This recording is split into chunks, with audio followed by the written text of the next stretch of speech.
नमस्कार, मैं हूं नीलू। तो आज है 17 जुलाई और दो तीन बड़ी खबरें अमेरिका और ईरान से निकलकर सामने आ रही है।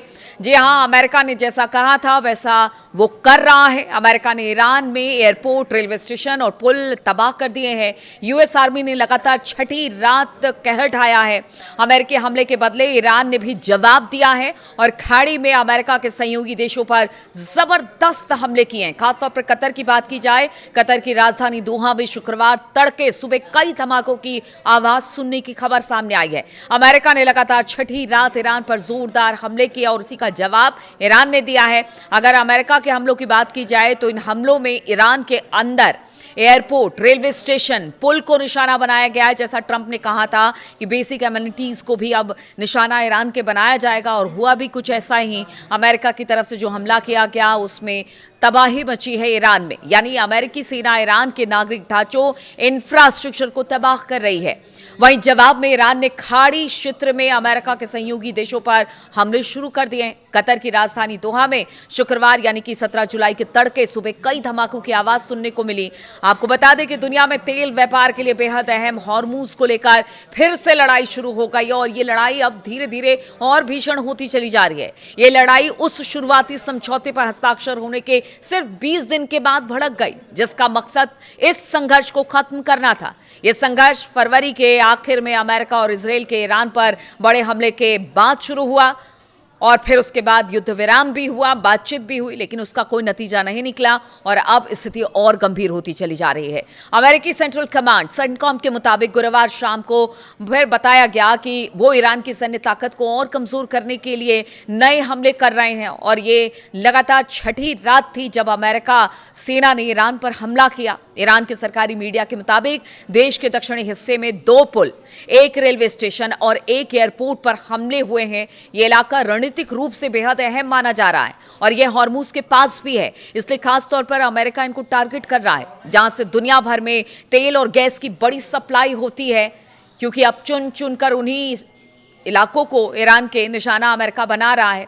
दुनिया में कुल तेल गैस सप्लाई का लगभग 20% ईरान से जाता है और ईरान के सरकारी टीवी ने टेलीग्राम पर बताया कि हॉर्मोजगान प्रांत में पुलों पर हमले में 3 लोगों की मौत हो गई है। इससे पहले तेहरान के सरकारी टीवी ने बताया कि पश्चिमी शहर में 2 धमाके हुए। यहां पर ईरान का एकमात्र नागरिक परमाणु बिजली यानी कि बिजली घर, न्यूक्लियर पावर प्लांट है। रिपोर्ट में इन धमाकों को अमेरिकी दुश्मन की लगातार आक्रामकता बताया गया है। इससे पहले तेहरान ने चेतावनी दी थी कि अगर अमेरिकी राष्ट्रपति डोनाल्ड ट्रंप ईरान के बिजली घरों और पुलों पर हमला करने की अपनी धमकी पर कायम रहते हैं तो फिर ईरान पूरे क्षेत्र के इंफ्रास्ट्रक्चर को निशाना बनाएगा। हालांकि व्हाइट हाउस ने कहा है कि ट्रंप अब भी बातचीत के लिए तैयार है। आप सोचिए कि इतने भीषण हमले ट्रंप कर रहे हैं, अब तो उनके पुलों को उड़ाया जा रहा है, सड़कों को उड़ाया जा रहा है, बिजली घरों को उड़ाया जा रहा है। ऐसे में आप सोचिए कि कहीं ग्राउंड ऑपरेशन की तैयारी तो नहीं है ईरान में। इस तरह की खबरें सामने आ रही है, इसलिए बेसिक इंफ्रास्ट्रक्चर को ईरान के निशाना बना रहा है अमेरिका। लेकिन इसी बीच व्हाइट हाउस की तरफ से कह दिया जाता है कि अब भी बातचीत के लिए तैयार है। ये कैसी बातचीत है जो कि बातचीत बन ही नहीं पा रही है और लगातार हमले तेज कर दिए गए हैं। ऐसे में बातचीत का तो कोई इरादा अब ईरान नहीं रखता। भले ईरान ने बहरीन, कुवैत और जॉर्डन में मौजूद अमेरिका के मिलिट्री बेस पर कई बार हमले किए, लेकिन हाल के दिनों में उसने कतर पर हमला करने से परहेज किया था। अब जंग के बढ़ने के साथ साथ ईरान ने शुक्रवार तड़के कतर की राजधानी को निशाना बनाया। दोहा में तेज धमाकों की आवाज सुनाई दी। कतर के ईरान के साथ अच्छे संबंध हैं। हमने देखा पीछे किस तरह से दोनों के संबंध सामने आए, बातचीत भी हुई, तमाम चीजें हुई। लेकिन इस पूरे टकराव के दौरान बातचीत में अहम भूमिका निभाता रहा है कतर और इस हफ्ते की शुरुआत में कतर ने फारस की खाड़ी इलाके और पूरे मिडिल ईस्ट में अरब देशों पर ईरान के लगातार हमलों की निंदा भी की थी। लेकिन अब स्ट्रेट ऑफ हॉर्मूज में को लेकर जिस तरह से बवाल मचा हुआ है, उसके बाद तो अब ईरान ने कहा कि इस क्षेत्रीय लड़ाई को और आगे बढ़ाया जाएगा और अब वो लड़ाई कहां तक जाएगी इसको लेकर सभी चिंतित हैं। स्ट्रेट ऑफ हॉर्मूज में जहाजों की आवाजाही पर रोक लगाने के बाद ईरान अब दुनिया की अर्थव्यवस्थाओं को हिला देने वाले सबसे खतरनाक मोहरे को अब आगे करने की तैयारी में जुट गया है, क्योंकि उसने पहले ही कह दिया था अमेरिका को कि अगर अमेरिका ने उसके बेसिक इंफ्रास्ट्रक्चर पर हमला किया तो अभी तो सिर्फ स्ट्रेट ऑफ हॉर्मूज बंद है, उसके बाद आप देखिए एक और रास्ता यमन की तरफ उसे भी बंद कर दिया जाएगा और ये तुरुप का पत्ता कहलाएगा जो कि अमेरिका और डोनाल्ड ट्रंप पर नकील कसने का काम करेगा। अमेरिका के साथ जारी संघर्ष के बीच तेहरान ने यमन के हुती विद्रोहियों के जरिए लाल सागर के सबसे अहम बाब अल मंदेब समुद्री मार्ग पर पूरी तरह से बंद करने की चेतावनी दे दी है। अगर ऐसा होता है तो दुनिया के 2 सबसे बड़े ऊर्जा गलियारे एक साथ ठप हो जाएंगे और वैश्विक स्तर पर तेल की कीमतें $200 प्रति बैरल तक पहुंच जाएगी और इसी को लेकर पूरी दुनिया हिली हुई है कि अब क्या होगा। और अगर आप सोचिए कि अगर इन दोनों मार्गों को बंद कर दिया जाता है, अगर जितने भी समुद्री जहाज हैं वो अफ्रीका होकर आएंगे तो समय भी ज्यादा लगेगा, पैसे भी ज्यादा लगेंगे। इसको कैसे आखिर जो तमाम देश है दुनिया भर के उसको कैसे बेयर कर पाएंगी और कैसे अपने ग्राहकों तक तेल और गैस पहुंचा पाएंगी, या अर्थव्यवस्था को चलाने के लिए जो इसका इस्तेमाल होता है कैसे कर पाएंगे। ईरान में अमेरिका के बढ़ते हमलों और हुती विद्रोहियों के आक्रामक रुख के बीच विश्लेषकों का मानना है कि तेहरान अब जंग का दायरा खाड़ी से बाहर फैला रहा है और इसका सीधा मकसद वॉशिंगटन पर आर्थिक दबाव बनाना और अंतर्राष्ट्रीय व्यापार को ठप करना है।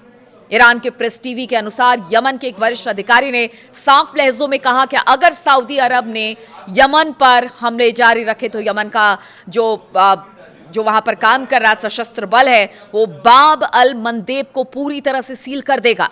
उन्होंने ये भी कहा कि वॉशिंगटन सऊदी अरब को यमन पर हमला करने के लिए भड़का रहा है, लेकिन ये चाल अमेरिका के खुद के हित में नहीं होगी। हमने देखा था कि हॉर्मूज को लेकर किस तरह से रुख अख्तियार किया था अमेरिका ने, आज उसकी गले की फांस और गले की हड्डी बन गया है हॉर्मूज। अब उसी को लेकर लड़ाई अमेरिका कर रहा है और इसी को लेकर ईरान चेता रहा है कि अगर बाब अल मंदेब बंद होता है तो फिर आप समझिए कि किस तरह से यह अमेरिकी हित में भी नहीं होगा।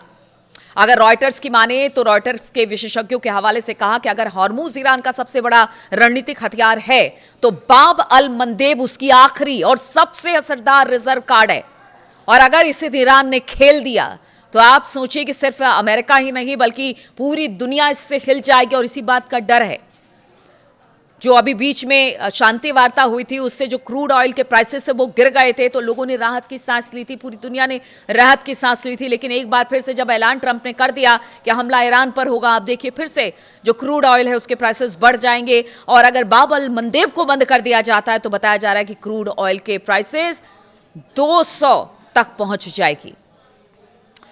अब देखिए, हाल ही में ईरान के एक अखबार ने, दूसरी बड़ी खबर अब मैं आपको बता रही हूं, हाल ही में ईरान के एक अखबार ने ईरान के किल लिस्ट की सूची प्रकाशित की है। इसमें अमेरिका, इजराइल और ब्रिटेन सहित कई नेताओं के नाम ईरान के सार्वजनिक रूप से ट्रंप को मारने की तस्वीर लगाने से युद्ध के एक और भड़कने की उम्मीद बन गई है। यानी कि हिट लिस्ट में ईरान क्या ट्रंप है ये तो पहले से पता था, लेकिन इजराइल और ब्रिटेन के भी बहुत सारे नेता हैं जो इस हिट लिस्ट में शामिल हैं। ईरान साफ संकेत दे रहा है कि वो बदला लेगा। ईरान के सुप्रीम कमांडर मुस्तफा खामनेई ने अपने पिता की शोक सभा के दिन भी साफ किया था कि उनका देश बदला लिए बगैर नहीं मानेगा।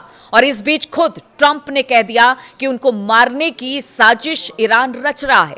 अब मध्य तेहरान के एंगेलाब स्क्वायर में एक बहुत बड़ा बिलबोर्ड लगाया गया है। बिलबोर्ड में अमेरिकी राष्ट्रपति को ताबूत में लेटे हुए दिखाया गया। वहां से गुजरने वालों के लिए राजनीतिक संदेश और तेहरान का कड़ा रुख दिखाने के लिए पास ही एक मूर्ति भी लगाई गई है। यह मूर्ति ईरान के दिवंगत सर्वोच्च नेता अयतुल्ला अली खामनेई की मुट्ठी को दिखाती है, जिनकी हत्या ईरान के खिलाफ अमेरिकी इजरायली युद्ध की शुरुआती दौर में ही कर दी गई थी। तो आप देखिए कि एक तरह से प्रेशर ईरान के लोगों की तरफ से भी है और कहा यह जा रहा है कि वहां की सरकार तो नहीं लेकिन IRGC पूरी तरह से तैयार है कि किसी भी तरह से हो अमेरिका से तो बदला लिया जाएगा। और अमेरिका जिस तरह से हमले कर रहा है उसका जवाब अब किस तरह से आगे ईरान देने वाला है, क्योंकि अब ये मिडिल ईस्ट से निकलकर बाहर की तरफ ये लड़ाई पहुंचती है तो आप समझिए कि क्या स्थिति होगी। अब तीसरी बड़ी खबर ये आ रही है कि क्या पाकिस्तान हूथियों के खिलाफ जंग में उतरने वाला है। जी हाँ, हूती विद्रोही और सऊदी अरब के बीच युद्ध का एक नया मोर्चा खुलता दिखाई दे रहा है। इससे पाकिस्तान चिंतित है। वजह साफ है कि सऊदी अरब के साथ पाकिस्तान का डिफेंस पैक्ट है और इस पैक्ट के मुताबिक एक पर हमला दूसरे पर हमला माना जाएगा। अब अगर पाकिस्तान हूती विद्रोहियों से भिड़ा तो इसका मतलब होगा कि वो सीधे ईरान से भिड़ रहा है।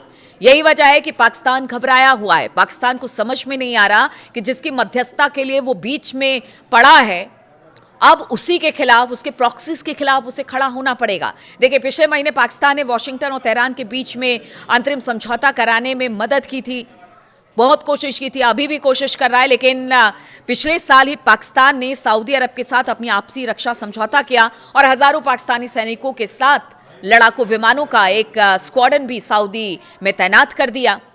अब बताया जा रहा है कि अगर सऊदी पर हुती हमला करता है तो फिर ये जो लड़ाके हैं, 8,000 के करीब लड़ाके पाकिस्तान के बताए जा रहे हैं, सैनिक बताए जा रहे हैं जो इस वक्त सऊदी में है, तो क्या अगर सऊदी अरब पर हमला होता है तो पाकिस्तान इसे अपना हमला मानकर अपने सैनिकों को आगे बढ़ाएगा? ये बहुत बड़ी खबर है। अभी तो देखिए पाकिस्तान रुका हुआ है, या सऊदी भी अपने एयर डिफेंस के जरिए इन हमलों को रोक रहा है, लेकिन जिस तरह से हमले लगातार बढ़ते चले जा रहे हैं और सना में बताया गया कि हुतियों ने कहा कि सना पे आप हमला करेंगे तो फिर आप पर भी हमला किया जाएगा।